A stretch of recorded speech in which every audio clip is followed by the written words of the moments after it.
আল্লাহ রাব্বুল আলামিন যে উদ্দেশ্যে এই মাসকে আমাদের উপর গনিমত হিসাবে দিয়েছেন, সেই উদ্দেশ্যটা যেন আমরা বাস্তবায়ন করতে পারি, আল্লাহ পাক তৌফিক দান করেন। সেই উদ্দেশ্যটা হচ্ছে কুতিবা আলাইকুমুস সিয়াম বা'দা আউযু বিল্লাহি মিনাশ শাইতানির রাজীম। আল্লাহ রাব্বুল আলামিন বলেছেন সূরা বাকারার মধ্যে, কুতিবা আলাইকুমুস সিয়াম, তোমাদের প্রতি সিয়ামকে ফরজ করা হয়েছে। কুতিবা মানে অবধারিত করা হয়েছে, ম্যান্ডেটরি করা হয়েছে, অপশনাল না। ইচ্ছা হইলো রাখবা, ইচ্ছা হইলো রাখবা না, এমন নয়। সিয়ামকে ফরজ করা হয়েছে কামা কুতিবা আলাল্লাযীনা মিন ক্বাবলিকুম, ঠিক যেভাবে তোমাদের পূর্ববর্তী উম্মতের উপরেও সওমকে ফরজ করা হয়েছিল।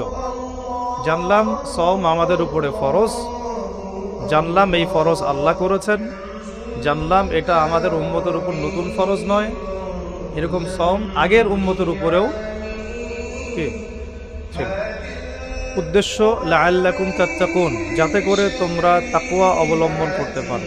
উদ্দেশ্য লাআল্লাকুম তাত্তাকুন, যাতে করে তোমরা তাকওয়া অর্জন করতে পারো। সওমের উদ্দেশ্য লোক দেখানো আমল নয়, সওমের উদ্দেশ্য না খেয়ে থাকা নয়, সওমের উদ্দেশ্য পানি না খেয়ে থাকা নয়, স্ত্রী সহবাস ছেড়ে দেয়া না। সওমের উদ্দেশ্য এই সবগুলো কাজের মধ্য দিয়ে আল্লাহ পাকের ভীতি তাকওয়া অর্জন করা। রোজা রাখা অবস্থায় আমরা কি পানি খেয়েছি, খাবার খাই, স্ত্রী সহবাস করি? খাবার খাওয়া হালাল না হারাম? পানি পান করা হালাল না হারাম?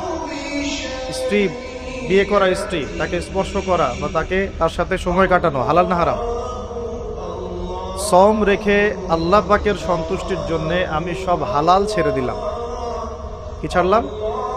খাবার হালাল ছেড়ে দিলাম, পানি হালাল ছেড়ে দিলাম, এবং স্ত্রী হালাল ছেড়ে দিলাম। যে হালাল আমি আল্লাহ রাব্বুল আলামিনের সন্তুষ্টির জন্য ছেড়ে দিলাম, সেই সওম রেখে কি আমি আল্লাহর হারামে লিপ্ত হতে পারি? এবং যতক্ষণ আমরা সওমরত অবস্থায় থাকি, আমরা কি ইচ্ছা করলে খেতে পারি না, চুপ করে পানি পান করতে পারি না, এবং চুপ করে স্ত্রীর সাথে সহবাসও করতে পারি? কেউ দেখার নাই? দেখার আছে? কেন করি না? যে কারণে করি না, ওই কারণটার নাম হলো তাকওয়া। বুঝাতে পারতেছি? যে কারণে করি নাই, সেই কারণটার নাম কি? কেন করি নাই? কারণ আমি উপলব্ধি করেছি আমি খেতে পারবো না, আল্লাহ আমাকে দেখবেন। রোজা রাখা অবস্থায় আমি পানি পান করি নাই, কারণ আমার মধ্যে এই কনসিয়াসনেস ছিল যে আল্লাহ আমাকে দেখছেন। স্ত্রী সহবাস করতে পারতাম, করি নাই কেন? কারণ আমি উপলব্ধি করেছি, আমার মনে এই কনসিয়াসনেস ছিল যে আল্লাহ আমাকে দেখছেন, আর কেউ না দেখুক আল্লাহ পাক দেখছেন। এই আল্লাহ কনসিয়াসনেস বা আল্লাহ সম্পর্কে সচেতনতা, এটার নাম হলো তাকওয়া। এই তাকওয়ার শিক্ষা দেওয়ার জন্য সওম আমাদের জীবনে প্রতি বছর ঘুরে ঘুরে আসছে রমাদান। এখন যে সওম রেখে আমরা আল্লাহ পাকের হালাল ছেড়ে দিলাম এই চিন্তা করে যে আল্লাহ আমাকে দেখছেন, আল্লাহ আমাকে শুনছেন, সেই সওম রেখে কেউ কি আল্লাহর হারামে লিপ্ত হতে পারবে? হলে কি রোজা এবং রমাদানের হক আদায় হবে? কথা কি বোঝা যাচ্ছে? তাহলে এই হাদিসটা একটু শুনি। নবী সাল্লাল্লাহু আলাইহি ওয়াসাল্লাম বলেছেন, সেই ব্যক্তির না খেয়ে থাকায় এবং সেই ব্যক্তির পানি পান না করায় আল্লাহ পাকের কিছুই আসে যায় না। যে ব্যক্তি রোজা রেখে মিথ্যা বলা ছাড়তে পারে নাই, অশ্লীলতা ছাড়তে পারে নাই, হারাম ছাড়তে পারে নাই, সেই ব্যক্তির না খেয়ে থাকায়, সেই ব্যক্তির পানি পান না করায়, সেই ব্যক্তি যে স্ত্রী সহবাস করলো না, এগুলোতে আল্লাহ পাকের কিছুই যায় আসে না। যে ব্যক্তি রোজা রেখে মিথ্যা বলল, অশ্লীলতা প্রদর্শন করলো, অথবা গীবত করলো, অথবা আল্লাহ পাকের কাবায়ের ফাওয়াহিশে লিপ্ত হলো, তার মানে কুতিবা আলাইকুমুস সিয়াম কামা কুতিবা আলাল্লাযীনা মিন ক্বাবলিকুম লাআল্লাকুম তাত্তাকুন, এটা অর্জন করতে হলে রোজা রেখে আমাকে আল্লাহ পাকের সমস্ত হারাম ছেড়ে দিতে হবে। যে হালাল স্ত্রী আমি ছেড়ে দিলাম, সেই রোজা রেখে আমি হারামভাবে কোনো মেয়ের সাথে কথা বলতে পারি, অ্যাফেয়ার করতে পারে, কফি শপে বসতে পারে, বাইকে ঘুরতে পারে, জিনা করতে পারে? রোজা রাখার অর্থ হচ্ছে আল্লাহর সব হারাম ছেড়ে দেওয়া। এটাই রোজার শিক্ষা, লাআল্লাকুম তাত্তাকুন। আমরা প্রত্যেক বছর এই আয়াতের উপর বয়ান করি, খুতবা হয়, মিম্বর থেকে জুমার খুতবায় এই আলোচনাটা হয়। মূল কথাটা হচ্ছে এই উপলব্ধিটা আনা, আন তা'বুদুল্লাহা কাআন্নাকা তারাহ, তুমি এমনভাবে আল্লাহর ইবাদত করো যেন তুমি আল্লাহকে দেখতে পাচ্ছ। আল্লাহ আমাদের সামনে থাকলে বা আমরা যদি আল্লাহকে দেখতে পারতাম, আমরা কি বেনামাজি থাকতে পারতাম? আমরা কি সুদ খাইতে পারতাম? আমরা কি মেয়ের সাথে জেনা করতে পারতাম?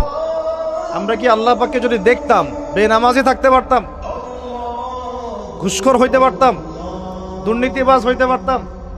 মানুষের হক নষ্ট করতে পারতাম?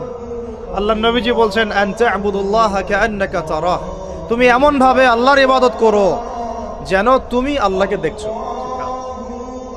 এই চেতনা আসলে মানুষ হারামে লিপ্ত হতে পারবে না। হলেও তওবা করে ফিরে আসবে। হলেও কি করবে? সাথে সাথে তওবা করে ফিরে আসবে। আর ওয়াইল্লাম তাকুন তারাহু, তুমি যদি আল্লাহকে দেখতে না পারো ফাইন্নাহু ইয়ারাক, জেনে রাখবা আল্লাহ তোমাকে দেখছেন। ঠিক যে উপলব্ধিটা আমরা রোজা রেখে অর্জন করি, আমরা খাই না, আমরা পানি পান করি না, তৃষ্ণায় গলা ফেটে যাচ্ছে, প্রচন্ড রোদ, ক্ষুধায় পেট চোচো করতেছে, খাই কেন? খাই কারণ আমরা উপলব্ধি করি আল্লাহ পাক আমাদেরকে দেখছেন। কেউ না দেখুক আল্লাহ দেখবেন। গোসল করার সময় পানি খাইতে পারতেছি না। তো এই চেতনাটা শিক্ষা দেওয়ার জন্যে রমাদান প্রতি বছর ঘুরে ঘুরে আসে। আল্লাহ পাক বলছেন কুতিবা আলাইকুমুস সিয়াম কামা কুতিবা আলাল লাযিনা মিন ক্বাবলিকুম, এটা তোমাদের উপরে এখন ফরজ করা হয় নাই, তোমাদের আগের উম্মতের উপরেও ফরজ করা হয়েছিল লাআল্লাকুম তাত্তাকুন, যাতে করে তোমরা তাকওয়া অবলম্বন করতে পারো। আর তাকওয়া সম্পর্কে নবীজি আরো একটা হাদিসে বলেছেন আত তাকওয়া হাহুনা, তাকওয়া হাহুনা বলতে তিনি বুকের দিকে ইশারা করছেন, মানে তাকওয়া আপনার লেবাস পোশাকে না। আমি পাগড়ি জুব্বা পরে বসে আছি মানে এই না যে আমি আপনার চেয়ে বেশি মুত্তাকি, যদিও এটা তাকওয়ার পোশাক। মুত্তাকি মানুষটা ঢিলাঢালা পোশাক পরবেন, নবীর সুন্নত অনুসরণ করবেন, এটা একটা বৈশিষ্ট্য। যদি এমন হতে পারে আমার চেয়ে আপনার তাকওয়া বেশি, হতে পারে কিনা? আর তাকওয়া হাহুনা, তাকওয়া কলিজার ভিতরে, কলবের ভিতরে। ওই আলহাজ টাইটেল লাগালেই যেমন জান্নাতে যাওয়া যাবে না, শুধু আলহাজ টাইটেল লাগালে কি জান্নাতে যাওয়া যাবে? আল্লাহ রাব্বুল আলামিন মানদণ্ড দিয়ে দিয়েছেন। মানদণ্ড, কে ভালো আল্লাহর কাছে, কে সম্মানিত, এটার মানদণ্ড আল্লাহ দিয়ে দিয়েছেন। ইন্না আকরামাকুম ইনদাল্লাহি আতকাকুম, তোমরা যত মানুষ পৃথিবীতে আছো তোমাদের মধ্যে আল্লাহর কাছে সবচেয়ে মকবুল, সম্মানিত, মর্যাদাবান মানুষ তারাই যারা এই তাকওয়ার পরীক্ষায় পাশ করেছে। এই তাকওয়ার শিক্ষাটা দেওয়ার জন্য রমাদান আসে। শিক্ষা নাম্বার 1, রোজা রাখবো রাখার মতো। রোজা রাখবো কি? যাতে তাকওয়া অর্জন করা যায়। রোজা রেখে আমি যেমন হালাল ছেড়ে দিয়েছি, রোজা রেখে আমাকে আমার সমস্ত হারাম ছাড়তে হবে। আর এই হারাম শুধু 1 মাস ছেড়ে দিব এমন না। ঈদের চাঁদ উঠে যাবে, শয়তান ছাড়া পাবে, আমরা আবার শয়তানের সাথে আতাত করে চলা শুরু করব, এটা রমাদানের শিক্ষা না। ওই শিক্ষাটাকে সারা বছর ধরে রাখতে হবে, এটা হলো রমাদানের শিক্ষা। আপনারা খেয়াল করে দেখবেন রমাদান মাসে অনেকে পরহেজগার হয়ে যায়, ঈদের চাঁদ ওঠার সাথে সাথেই আমরা আবার শয়তানের দাসত্ব শুরু করি। ঈদের দিন চাঁদ রাত বলি আমরা একটা কথা বলি না, ওই রাত্রেই প্রমাণ হয় যে শয়তান ছাড়া পাইছে। যেভাবে ধুমধারাক্কা গান বাজনার, বেলাল্লাপনার, পিকনিক টিকনিক এগুলো হয়, বোঝা যায় শয়তান এতদিন বন্দী ছিল 1 মাস, এখন ছাড়া পাইছে। তো 1 নাম্বার নসিহত, রোজা রাখতে হবে রাখার মতো, যে রোজা আমাকে তাকওয়ার শিক্ষা দিবে। আল্লাহ পাক আমাদেরকে এইভাবে রোজা রাখার তৌফিক দান করেন। 2 নাম্বার, আল্লাহ পাক তার আগে একটা কথা বলে নেই, পরে ভুলে যাবো আর। এই যে শুনলেন কুতিবা আলাইকুমুস সিয়াম, কুতিবা আলাইকুমুস সিয়াম, শুনছেন? অনেকে তো জানে, এখানে তালেব ইলম অনেকে আছেন, ওলামায়ে কেরামও আছেন, তাদেরকে ওয়াজ করার কিছু নাই আমার, আমি সাধারণ মানুষের জন্য বলছি। কুতিবা আলাইকুমুস সিয়ামের আগেও 2টা কথা আছে এই কিতাবে। সূরা বাকারার আয়াত বলছি, সূরা বাকারার মধ্যে কুতিবা আলাইকুমুস সিয়ামের আগেও কুতিবা আলাইকুম দিয়ে আরো 2টা কথা আছে, ঠিক আছে? এটা তো বুঝলেন কুতিবা আলাইকুমুস সিয়াম, সিয়াম ফরজ করা হয়েছে। ঠিক একটু আগে যাবেন, 2-1 পৃষ্ঠা আগে গিয়ে দেখবেন আল্লাহ পাক আয়াত নাজিল করেছেন কুতিবা আলাইকুমুল কিসাস, তোমাদের উপরে কিসাসকেও ফরজ করা হয়েছে। কি ফরজ করা হয়েছে? ওই যে কুতিবা আলাইকুমুস সিয়াম তো বুঝলো, এটা রোজা রাখতেছে 1 মাস। কুতিবা আলাইকুমুল কিসাস বুঝে না। কুতিবা আলাইকুমুল কিসাস আর কুতিবা আলাইকুমুস সিয়াম একই মিজানে না ভাইরা? বুঝতে পারতেছেন তো আপনারা? একই মিজানে, একই ওজনে না? কুতিবা আলাইকুমুল কিসাস, তোমাদের উপরে কিসাসকেও ফরজ করা হয়েছে। তোমাদের বলতে আমাদের সবার উপরে, মুসলিমদের উপরে। কেসাসটা কি? কেসাসটা কি? কেউ যদি কোনো ভাইকে অন্যায়ভাবে হত্যা করে, তাকেও সেভাবেই হত্যা করতে হবে, এটা হলো কেসাস। হাতের বদলে হাত, চোখের বদলে চোখ, কি কানের বদলে কান, এমনকি দাঁতের বদলে দাঁত, এর নাম কেসাস। আছে বাংলার জমিনে? আছে? কুতিবা আলাইকুমুস সিয়াম আছে আমাদের সমাজে, কুতিবা আলাইকুমুল কিসাস জাদুঘরে আছে। আপনারা পড়েন প্রত্যেক রাতে তাবারাকাল্লাযী বিয়াদিহিল মুলক, তাই না? সূরা মুলক তো পড়েন রাতে, রাতের বেলা সূরা মুলক পড়ার অভ্যাস করেন। নবী সাল্লাল্লাহু আলাইহি ওয়াসাল্লাম এই সূরাটাকে বলেছেন এই সূরা কবরের আযাব থেকে বাঁচাই দিবে ইনশাআল্লাহ। উসমান রাদিয়াল্লাহু আনহু সামনে জান্নাত জাহান্নামের আলোচনা করা হলে তিনি কাঁদতেন না, খুব কম কাঁদতেন, কিন্তু কবরস্থানে কবর দেখলে তার দাড়ি অশ্রু দিয়ে ভিজে যাইত। কারণ এই জায়গায় যে পার পাবে সে সব জায়গায় পার পেয়ে যাবে ইনশাআল্লাহ। ওই জায়গার একাকিত্বে ওই আযাব থেকে বাঁচাবে একটা সূরা, কি নাম? সবাই মুখস্থ করবেন ইনশাআল্লাহ। মাত্র 30টা আয়াত আছে। নবীজি বলেছেন এই সূরা তার পাঠকারীর জন্য সুপারিশ করবে আল্লাহর সামনে, মানে সুপারিশ করবে আল্লাহ পাকের সাথে জোর করবে, না আমার পাঠকারীকে মাফ করে দাও, দিতেই হবে। এক পর্যায়ে আল্লাহ পাক মাফ করে দিবেন ইনশাআল্লাহ। তো এই সূরাটা 30টা আয়াত আছে। নবীজি বলেছেন আমার মন চায় সবাই যেন এই সূরাটা মুখস্থ করে। তো নবীর একটা মন চায়, আমরা সেটা করব না? 2টা সূরা আমাদের মুখস্থ থাকা দরকার সবার। বড় বড় সূরার কথা বলছি, ছোট ছোট সূরা তো আপনারা সবাই অনেকে জানেনই। একটা সূরা ইয়াসিন, একটা হলো সূরা মুলক। সূরা ইয়াসিন পড়বেন একেবারে সকালবেলা ফজরের পরে, এবং ইনশাআল্লাহ বড় বড় বুজুর্গানের দিন যারা ছিল তাদের ডেইলি রুটিনের মধ্যে সূরা ইয়াসিন থাকতোই থাকতো। এটা তেলাওয়াত করে তারা হাজত পেশ করতেন আল্লাহর কাছে, এবং এর ওসিলা আল্লাহ পাক ওই হাজত পূরণ করে দিতেন। এটা পরীক্ষিত আমল। সূরা ইয়াসিন সবার কলিজার মধ্যে থাকা চাই, আল্লাহ পাক তৌফিক দান করেন। আর রাতের বেলা পড়বেন সূরা মুলক। কোন সূরা? যদি আরো পড়েন সূরা ওয়াকিয়া পড়বেন। অনেকে বলেন রিজিকের সমস্যা, রিজিকের সমস্যা দূর হওয়ার অন্যতম একটা আমল হচ্ছে সূরা ওয়াকিয়ার তেলাওয়াত। রাতের বেলা কোন সূরা? ইযা ওয়াকাআতিল ওয়াকিআ লাইসা লিওয়াকাআতিহা কাযিবা, এই সূরাটা তেলাওয়াত করবেন রাতের বেলা। আরো একটা সূরা আছে রাতে তেলাওয়াত করার জন্য, আলিফ লাম মিম সিজদা। আলিফ লাম মিম সিজদা, এটাও তেলাওয়াত করতে পারেন।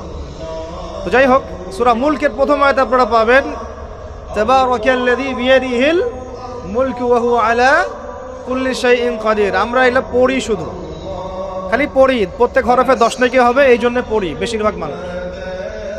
বাংলাদেশের বেশিরভাগ মানুষ কোরআনের অর্থ জানে না। বাংলাদেশের 16 কোটি মুসলমানের আমার ধারণা 15 কোটি কোরআনের অর্থ জানে না। 1 কোটি মানুষ জানতে পারে যারা মাদ্রাসার সাথে সম্পৃক্ত আর কি।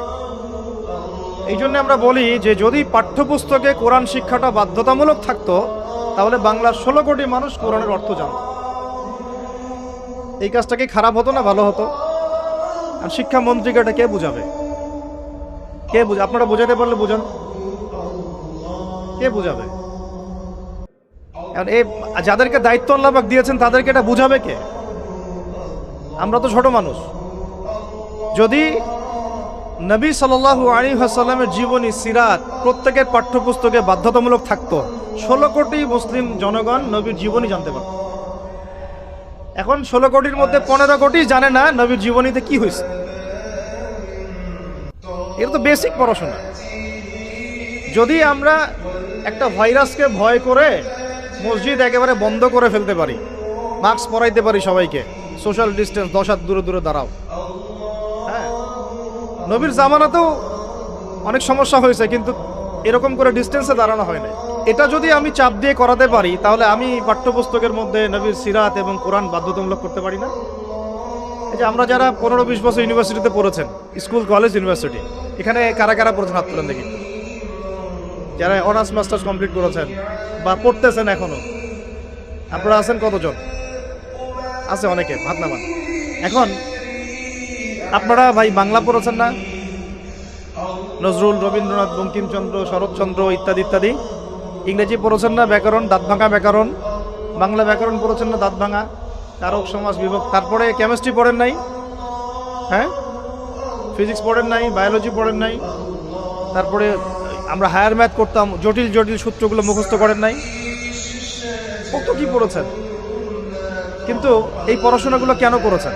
সিলেবাসে ছিল আমাকে পড়তে হবে, যদি না পড়ি পরীক্ষায় পাস করতে পারবো না, পরীক্ষায় পাস না করলে রেজাল্ট আসবে না, রেজাল্ট না আসলে চাকরি পাবো না, চাকরি না পাইলে রিজিকের ব্যবস্থা হবে না, রিজিকের ব্যবস্থা না হইলে বিয়ে শাদী হবে না, বিয়ে শাদী না হইলে জীবনটাই বরবাদ। এই তো ফিলোসফি, তো এইটাই, রাস্তা তো এটা না। এখন চাপ দিয়ে এত কিছু পড়লেন, বিসিএস কোচিং করেছেন অনেকেই চাকরির পরীক্ষা দিচ্ছেন, নিয়োগ বিজ্ঞপ্তির পরীক্ষা দিচ্ছেন, প্রাইমারি পরীক্ষা দিচ্ছেন, সবই পড়তেছেন। আমি নিজেও পড়েছি এগুলো আমার মুখস্থ ছিল সব, এখনো হয়তো ধরলে বলতে পারবো কিছু, যদিও এগুলোর চর্চা আমরা বন্ধ করে দিয়েছি। কথা হচ্ছে একটা রিজিকের সোর্সের জন্য আমি যে 15 বছর এই পড়াশোনাগুলো করলাম, যদি আমার সিলেবাসের মধ্যে কোরআন থাকতো, হাদিস থাকতো, নবী সিরাত থাকতো, তারপরে ধরেন সাহাবীদের জীবনী থাকতো, ইসলামের ইতিহাস থাকতো, বেসিক ফিক আকীদা থাকতো, আমি কি বাধ্য ছিলাম না এগুলো পড়ে পরীক্ষা দেওয়ার জন্য? তখন আমাদের এই জেনারেশনের ইসলামিক শিক্ষায় উন্নতি হইতো না। সবকিছু দাওয়াত দিয়ে হয় না, অনেক কিছু উপরের লেভেল থেকে চালু করতে হয়, তাহলে জনগণ সেটা মেনে নিতে বাধ্য থাকে। এই রমজান মাসে দেখবেন বাজারে অনেক সিন্ডিকেট হবে, আপনি এগুলো মিষ্টি মিষ্টি কথা বলে এগুলো বন্ধ করতে পারবেন না। যখন এরকম দুর্নীতিগুলো হবে বাজারে, মার্কেটে, ধরবেন, মোবাইল কোর্ট বসাবেন, 6 মাসের জন্য ঢুকাবেন, পারলে একটা করে আঙ্গুল দিবেন গাইটা, তারপর দেখবেন সব সিধা হয়ে গেছে। সব কিছু দাওয়াত দিয়ে আর ওয়াজ করে হয় না, একটা সিস্টেম থাকে। আমি বলি কি, একটা বিষয় বুঝেন, একটা জিনিস হচ্ছে, একটা বিষয় হচ্ছে প্রাকৃতিকভাবে উৎপন্ন হচ্ছে কিছু জিনিস, আর আপনি একটা ফ্যাক্টরি দিয়েছেন, ফ্যাক্টরি থেকে উৎপাদন বাড়বে না কমবে? আপনি হাতে উৎপাদন করতেছেন একটা জিনিস, মনে করেন কাপড়ে পাঞ্জাবি জুব্বা, আর জুব্বার একটা ফ্যাক্টরি দিয়েছেন, উৎপাদন কোথায় বেশি হবে? রাষ্ট্র হচ্ছে সেই ফ্যাক্টরি যেটা সব দিক থেকে উৎপাদন বাড়াতে পারে। আমরা দাওয়াত দিচ্ছি এখন ইন্ডিভিজুয়ালি, ব্যক্তিগতভাবে একে একে মানুষ চেঞ্জ করার দাওয়াত দিচ্ছি আমরা। বুঝাতে পারতেছি পার্থক্যটা? যে আয়াত থেকে এইদিকে চলে আসছি, তাবারাকাল্লাযী বিয়াদিহিল মুলক, তাবারাকাল্লাযী বরকতময় সেই সত্তা, মহা পবিত্র মহা বরকতময় সেই সত্তা। কোন সত্তা? বিয়াদিহিল মুলক, যার হাতে আছে সার্বভৌমত্ব। মুলক মানে কি? রাজত্ব, ক্ষমতা বা সার্বভৌমত্ব। রাজত্ব, ক্ষমতা বা সার্বভৌমত্ব, তিনটা শব্দ বললাম, ডিকশনারিতে চেক করে দেখেন মুলক শব্দের অর্থ কি। আবার বলতেছে তাবারাকাল্লাযী, বরকতময় সেই সত্তা, মানে কে? মহাবিশ্বের একমাত্র স্রষ্টা আল্লাহ রাব্বুল আলামিন, তিনি বরকতময়। বিয়াদিহিল মুলক, যার হাতে কি আছে? রাজত্ব অথবা ক্ষমতা অথবা সার্বভৌমত্ব, বা ইংরেজি দিয়ে বললে আমরা বলি সভরেন্টি। কি বলি? সভরেন্টি। ওয়া হুয়া আলা কুল্লি শাইইন কাদির, এবং আল্লাহ পাক সমস্ত বিষয়ের উপরে কি? কর্তৃত্বশীল, ক্ষমতাবান। এখন এই আয়াতটা মহাবিশ্বের সব গ্রহে প্রযোজ্য হচ্ছে, বাংলাদেশে আর বিশ্বে প্রযোজ্য হচ্ছে না। বুঝাচ্ছি কিভাবে? বলবেন এটা আবার কেমন কথা? শুনেন, বুঝাচ্ছি। মহাবিশ্বে 7 আসমান আছে না? এটা তো জানেন, 7টা আসমান আছে। তারপরে প্রত্যেক আসমানে অসংখ্য গ্রহ নক্ষত্র আছে, গ্যালাক্সি আছে, ছায়াপথ আছে, তারপরে একটা গ্যালাক্সির মধ্যে অনেকগুলো সৌরজগৎ আছে। ওই একটা গ্যালাক্সির অসংখ্য সৌরজগতের কোনো একটা সৌরজগতের বাসিন্দা হচ্ছে আমরা। ওই সৌরজগতের মধ্যে এই যে আমাদের 10টা-12টা গ্রহ আছে, সেই গ্রহের কোনো একটা গ্রহের, কোনো একটা দেশের, কোনো একটা কি জেলার, কোনো একটা শহরের, কোনো একটা মাঠে বসে আপনি এখন এই বয়ান শুনতেছেন। কথা বুঝতে পারতেছেন? আর পুরো মহাবিশ্ব 7 আসমানে নবী সাল্লাল্লাহু আলাইহি ওয়াসাল্লাম বলছেন, মেরাজের রাতে আমি দেখেছি একটা বিঘত, এতটুকু বিঘত মানে 1 টক্কর জায়গা ফাঁকা নাই যেখানে আল্লাহর কোনো ফেরেশতা দাঁড়িয়ে বসে বা সেজদারত অবস্থায় আল্লাহর ইবাদত করতেছে না। তাহলে পুরো মহাবিশ্বে কার রাজত্ব চলতেছে? আর এই পৃথিবীর দিকে তাকান, আমরা বললাম তাবারাকাল্লাযী বিয়াদিহিল মুলক, আল্লাহর হচ্ছে সার্বভৌমত্ব, ক্ষমতা কার? আল্লাহর। কিন্তু এখন জমিনের দিকে আপনি তাকান, কোরআন ওই তেলাওয়াত করার জন্য রেখে দেওয়া হয়েছে। কিসের জন্য? ঘরের কোনায় তেলাওয়াত করেন আপনি কোরআন, কোনো সমস্যা নাই। এই রমজানে প্রত্যেকদিন 1 খতম দিবেন, 30 দিন 30 খতম দেন, ওদের কিচ্ছু যায় আসে না। কথা বুঝাতে পারতেছি না মনে হয়? আপনি ব্যক্তিগত জীবনে কোরআন 30 দিন 30 খতম দেন, কিচ্ছু যায় আসে না এদের। কিন্তু কোরআনের এই যে মৌলিক বিধানগুলা, এগুলো আপনি বিশ্বে বাস্তবায়ন করতে পারবেন না এখন। কারণ সার্বভৌমত্ব এখন আমরা আল্লাহর হাত থেকে কেড়ে নেওয়ার চেষ্টা করে তাগুতের হাতে দিয়ে দিয়েছি। এই কারণে বিশ্বের উপরে গজব ঘুরতেছে, যে কোনো সময় আসবে ইনশাআল্লাহ। কারণ আমরা সবাই এই শহরেই থাকি, আর ঢাকাতে যারা থাকে তারা মোটামুটিভাবে একটা কেয়ামতের শহরেই থাকে। কারণ এখানে এমন কোনো পাপ নাই যেটা হচ্ছে না, এমন কোনো পাপ নাই। একেবারে প্রতারণা দিয়ে ভর্তি উপর থেকে নিচ পর্যন্ত। এই শহরে প্রথম যে জিনিসটা উঠে গেছে এটা হচ্ছে বিশ্বাস। কি উঠে গেছে? দ্বিতীয় উঠে গেছে আমানতদারিতা। বিশ্বাস উঠে গেছে, এখানে নাই। আমানতদারিতা নাই। কে কার উপর দিয়ে টক্কর দিতে পারে, এটা হচ্ছে আমাদের এজেন্ডা আর কি। একটা রাস্তার যে ভিক্ষুক, এরও মাথায় যে এত শয়তানি বুদ্ধি, আর অন্য সেক্টর না হয় নাই বলল। আপনার কাছে টাকা যাচ্ছে গাড়ির গ্লাসে নক করে, ও কিন্তু পাটা ভালোই আছে, ও ল্যাংড়ানোর অভিনয় করতেছে। কত বুদ্ধি! কেউ আবার ইচ্ছা করে একটা আঙ্গুল বা হাত কাটে নিয়েছে, ইচ্ছা করে কাটছে। সারা জীবন কোনো কাজ করা লাগবে না, এটা করেই খাবে। মানুষকে ঠকানো, জুলুম করা, সুযোগ পাইলেই সুযোগ নেওয়া, সুযোগ পাইলে একটু সুযোগ নেওয়া। আর বিভিন্ন জায়গায়, স্পেশালি কিছু কিছু বড় বড় জায়গায় এমন কিছু মানুষকে বসায় দেওয়া হয়েছে যাদের মনে হয় ইসলামের নাম শুনলেই ভিতরে তেলে বেগুনে জ্বলে ওঠে একেবারে। ইসলাম শব্দটা শুনলেই গায়ে জ্বালা শুরু হয় একেবারে। বেশি দিন নাই ইনশাআল্লাহ, হয় আল্লাহর গজবে এগুলো ধ্বংস হবে, অথবা ইনশাআল্লাহ তাআলা আবাবিল পাখি তো আর আসবে না পাথর ছুটতে। আবাবিল তো পাখির নাম না, আবাবিল মানে তো ঝাঁকে ঝাঁকে।